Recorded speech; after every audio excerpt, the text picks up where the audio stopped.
বাংলাদেশে অভ্যুত্থানকে আদালতের নিয়ম মেনে হয়েছে? আদালতের আদেশ মেনে কি মাস আপসার্চ হয়েছে? বিপ্লব হয়েছে? অন্তর্বর্তী সরকার হয়েছে? কিংবা গণভোট হয়েছে?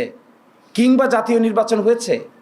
এখন এসে দেখেন, খুব ইন্টারেস্টিং, জাতীয় নির্বাচনের পার্টটুকুকে চ্যালেঞ্জ করে না, চ্যালেঞ্জ করে শুধু গণভোটের পার্টটুকুকে। যেটা সুবিধাজনক এটাকে পিক করা হবে, যেটা অসুবিধাজনক এটাকে বাদ দেওয়া হবে। দুইজন আইনজীবীর মাধ্যমে এই রিট পিটিশন দায়ের করে আসলে যারা দায়ের করেছেন তারা কি পেতে চান?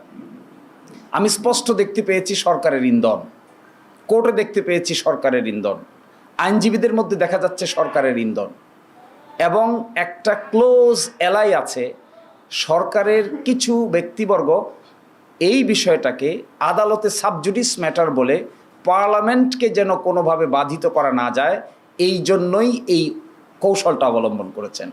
আমরা আদালতে প্রশ্ন তুলেছি, পার্লামেন্ট যদি এই সিদ্ধান্ত নেয় তাহলে আদালতের তার হস্তক্ষেপ করার কোনো প্রয়োজন নাই।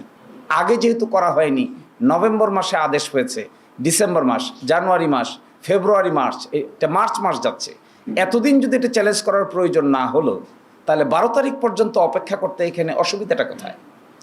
এগুলোর আসলে কোনো সুনির্দিষ্ট উত্তর দিতে পারে নাই। এটা একটা political question, doctrine of political question নামে একটা কোয়েশ্চেন আছে, যেগুলো হাইলি পলিটিক্যালি সেন্সিটিভ, এগুলো আদালতের বিবেচ্য বিষয় নয়। আচ্ছা বলেন, বাংলাদেশে অভ্যুত্থানকে আদালতের নিয়ম মেনে হয়েছে? আদালতের আদেশ মেনে কি মাস আপসার্চ হয়েছে? বিপ্লব হয়েছে? অন্তর্বর্তী সরকার হয়েছে? কিংবা গণভোট হয়েছে? কিংবা জাতীয় নির্বাচন হয়েছে? এখন এসে দেখেন, খুব ইন্টারেস্টিং, জাতীয় নির্বাচনের পার্টটুকুকে চ্যালেঞ্জ করে না, চ্যালেঞ্জ করে শুধু গণভোটের পার্টটুকুকে। জাতীয় নির্বাচন তো একদিনই হয়েছে, পাশাপাশি ব্যালটে হয়েছে। আপনি যদি সেকশন 3 গণভোট অধ্যাদেশ সেকশন 3কে যদি চ্যালেঞ্জ করেন, আবার জাতীয় গণপরিষদ গঠন না করতে চান, তাহলে আপনি জাতীয় নির্বাচনকে চ্যালেঞ্জ করেন না কেন? জাতীয় নির্বাচন ঠিক থাকবে কিন্তু গণভোট ঠিক থাকবে না, জাতীয় নির্বাচনের ফলাফল ঠিক থাকবে কিন্তু গণপরিষদ গঠন করা যাবে না। এর অর্থ যেটি বোঝা যাচ্ছে, this two writ petitions are calculative and politically motivated writ petitions. এগুলো কোনো না কোনো জায়গা থেকে কেউ না কেউ একটা ডিজাইনকে ইমপ্লিমেন্ট করার জন্য সুনির্দিষ্টভাবে কিছু আইনজীবীকে ম্যানেজ করে they have taken this initiative.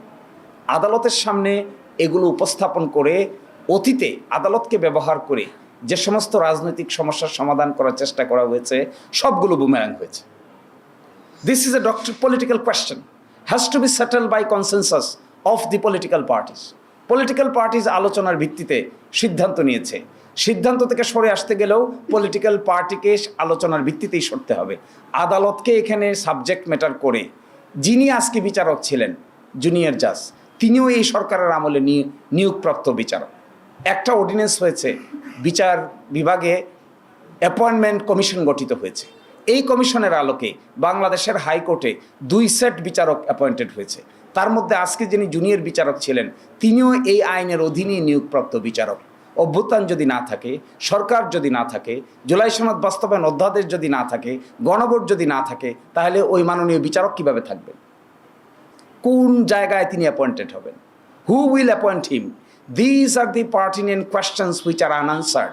আমি দেখেছি একটা তাড়াহুড়া, আমি এটাও দেখেছি কোনোভাবে বিপ্লবের এই সেন্সটাকে অন্যদিকে ঘুরিয়ে আদালতের কাঁধে রেখে পার্লামেন্টের কাছে না পাঠিয়ে কোর্ট এই কথা বলেছে সুতরাং আমাদের কিছু করার নাই, এইরকম একটা মেন্টালিটি সুস্পষ্টভাবে দেখা যাচ্ছে।